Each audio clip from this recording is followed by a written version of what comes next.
이순신의 함대는 음력 5월 29일 사천해전 시작과 함께 2차 출정을 합니다.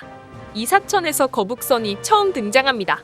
하지만 사천에서 나대용이 총을 맞고 이순신은 왼쪽 어깨에 총을 맞아 등으로 관통합니다. 장군은 일기에 이렇게 썼습니다. 중상은 아니었다. 활군과 격군 중에서 탄환을 맞은 사람이 많았다. 적선 13척을 불태워버리고 물러나 머물렀다.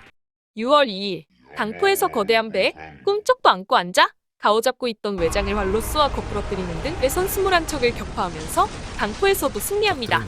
6월 4일 장군은 일기를 이렇게 시작합니다. 우수사 이억기가 오기를 목을 빼고 기다렸다.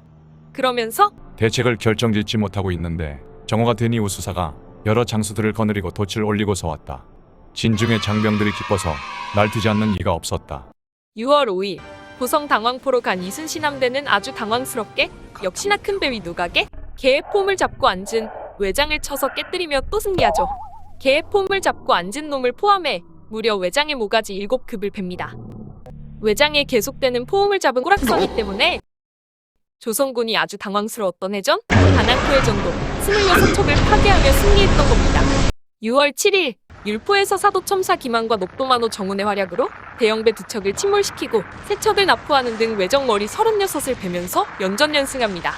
7월 5일 이역기와 함께 전라 좌우도 전선 48척을 동원해 여수 앞바다에서 합동훈련을 합니다. 아마도 하객진 등을 훈련한 듯해요. 이후 남해 노량 인근에서 머물다 당포로 이동하고 한산대첩 전날인 7월 7일 목동 김천손으로부터 70여 척이 견내량에 머물고 있다는 결정적인 제보를 듣게 됩니다. 이때 바로 나가 싸우자는 원균에게 이순신은 이렇게 말합니다. 공은 병법을 모른다. 나이도 많고 선배인데 이순신이 원균을 저격한 거죠? 경상우도 수군절도사였던 원균은 일본군이 쳐들어오자 놀라운 일을 벌였죠. 자신의 함대 판옥선 70여 척을 일부러 물속에 수장시켜버린 겁니다. 그리고 군대를 해산하고 도망쳐 이순신에게 온 상태였습니다. 이런 원균이 큰 소리치자 속이 뒤틀린 이순신이 면전에서 디스를 한 것으로 보여요. 7월 8일 장군은 이른 아침에 적선이 머물러 있는 견내량으로 항해했다고 썼습니다. 다음은 한산대첩 당일 장군의 일기입니다. 바라보니 외의 대선 한 척과 중선 한 척이 선봉으로 나와서 우리 함대를 몰래 보고서는 돌아갔다. 뒤쫓아 들어가니 모두 73척이 정박하고 있었다. 견내량의 지형이 매우 좁고 또 암초가 많아서 판옥선이 서로 부딪히게 될 것 같아 싸움하기가 곤란했다. 만약 외적이 불리해지면 땅으로 올라갈 것이므로 한산도 바다 가운데로 유인하여 모조리 잡아버릴 계획을 세웠다. 한산도는 사방으로 헤엄쳐 나갈 길이 없고 적이 비록 무트로 오르더라도 틀림없이 굶어 죽게 될 것이다. 먼저 판옥선 대여섯 척으로 먼저 나온 적을 뒤쫓아서 엄습할 기세를 보이게 하니 적선들이 일시에 돛을 올려서 쫓아 나왔다. 우리가 거짓으로 후퇴하자 외적들이 따라 나왔다. 나는 그때 여러 장수에게 하객진을 명령하고 일시에 진격하게 했다. 각 배마다 지자, 현자, 승자 등의 총통들을 쏘아서 먼저 2-3척을 깨뜨렸다. 그러자 외적들의 사기가 꺾여 물러나므로 여러 장수와 군사, 관리들이 승리의 기세로 흥분하며 앞다투어 화살과 화전을 쏘며 돌진했다. 그 형세가 바람 같고 우레 같았다. 적의 배를 불태우고 적을 사살하기를 일시에 다 해치워버렸다. 순천부사 권준이 먼저 외의 침각대 한 척을 부수어 외장을 비롯하여 머리 10급을 베었다. 조선인 남자 1명을 산채로 구했다. 광양영감 어영담도 먼저 돌진해 외의 침각대선 한 척을 쳐부수었고 외장을 쏘아 맞춰 4배로 묶어왔다. 분처하기 전에 화살을 맞은 것이 중상이었다. 말이 통하지 않으므로 즉시 목을 베었다. 어영담은 다른 외적을 비롯하여 머리 12급을 베고 조선인 1명을 산채로 구했다. 사도첨사 김환은 대선 한 척을 쳐부수었고 외장을 비롯하여 머리 16급을 베었다. 현양영감 배응립이 대선 한 척을 쳐부수어 머리 8급을 베고 또 많이 익사시켰다. 방답첨사 이순신은 대선 한 척을 쳐부수었고 왜군 머리 4급을 베었다.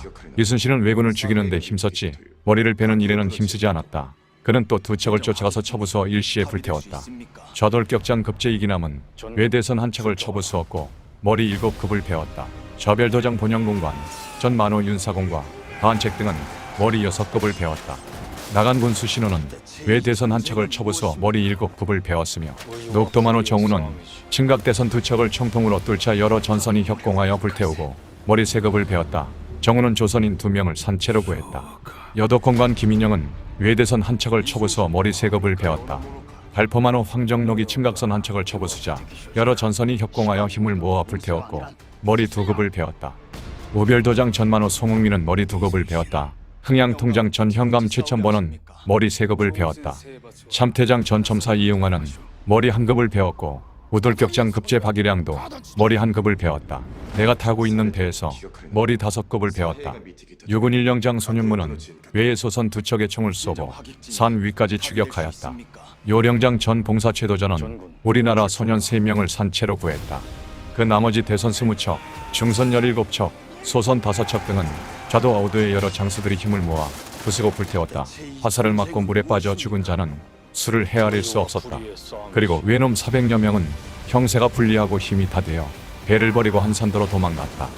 그 나머지 대선 1척, 중선 7척, 소선 6척 모두 14척 등은 접전할 때 뒤처져 있다가 멀리서 배를 불태우며 목되어 죽이는 꼴을 바라보고는 노를 재촉하여 도망해버렸다. 종일 접전한 탓으로 장수와 군사들이 노곤하고 날도 땅거미가 져 어둑어둑하므로 끝까지 추격할 수 없었다. 견내령 내항에서 진을 치고 밤을 지냈다. 변요한이 맡은 와키자카는 한산도로 들어가 미역만 먹다가 겨우 살아남았고 지금도 그날이 되면 그의 일본 후손들은 미역을 먹는다고 합니다. 조상 때문에 매년 미역만 먹는 그 후손들도 참 불쌍네요. 이후 이순신의 함대는 부산 앙골포로가 진을 치고 또 외선 20여 척을 박살냅니다. 한산대첩에서 이순신 함대는 거북선 3척 등 총 55척이었어요. 수군 1만이었고 녹군 1만이었습니다. 일본은 대선 36척 등 총 73척이었지만 47척을 침몰합니다. 오전부터 어두워질 때까지 하루 종일 싸워 왜군 약 1만 명 정도가 빠져 죽거나 맞아 죽어 황천길로 갔습니다. 조선군의 피해는 사망자 고작 3명이었습니다. 전쟁의 판을 흔든 그야말로 압도적인 승리였습니다.